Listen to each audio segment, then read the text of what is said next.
আসসালামু আলাইকুম রহমতুল্লাহ। আশা করি সবাই ভালো আছেন। তো আমার এখানে চীনা হাঁস সবগুলো আজকে এখানেই চলে আসছে, খাবার দিয়েছি।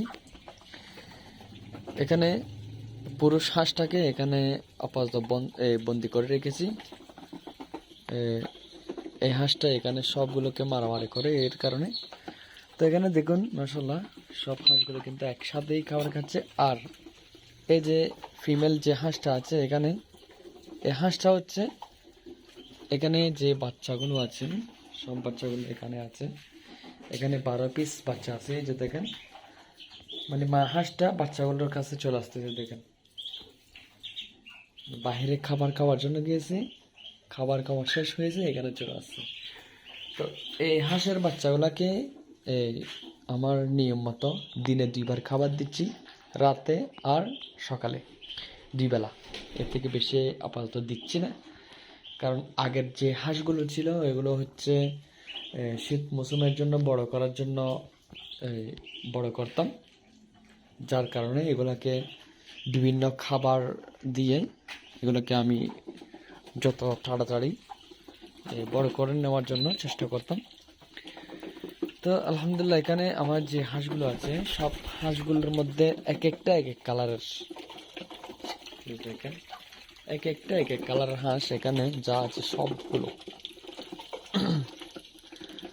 তো আমার এখানে এটি হচ্ছে একেবারে পিওর ব্ল্যাক, আর এখানে মেলটা হচ্ছে মাঝখানেরটা, মানে এটা সেম কালারের, আর ওইটা হচ্ছে একেবারে পিওর সাদা।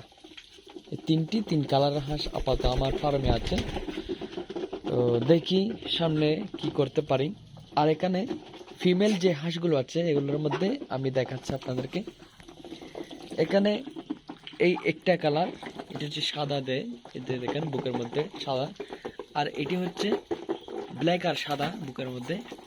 আর ওইদিকে যেটা আছে এটা হচ্ছে একেবারে পিওর ব্ল্যাক, পাকের মধ্যে 2টা করে এই সাদা এই দেখা যাচ্ছে, যে দেখেন শুধুমাত্র 2টি ফোর, মানে এটার মধ্যে একটা আর মেয়ের ব্ল্যাকটার মধ্যে একটা। এটা দেখেন, আমি একটু কাছ থেকে দেখাই, এই দেখেন।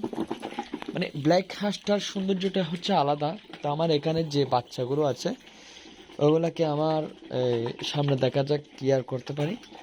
আর এই হাঁসটাকে আমি আপাতত আবদ্ধ অবস্থা পালতেছি। এখানে আমার অনেক কাজ করার কথা ছিল, তো এখনো শিওরলি বলতে পারতেছি না এখানে কাজ কখন ধরবো বা কখন করতে পারি, সেটা নিয়ে এখনো আমি চিন্তা ভাবনা করতে পারিনি। তো তো আজকে এতটুকু আমার ভিডিও। তো এই পর্যন্ত, সবাই ভালো থাকবেন। আসসালামু আলাইকুম।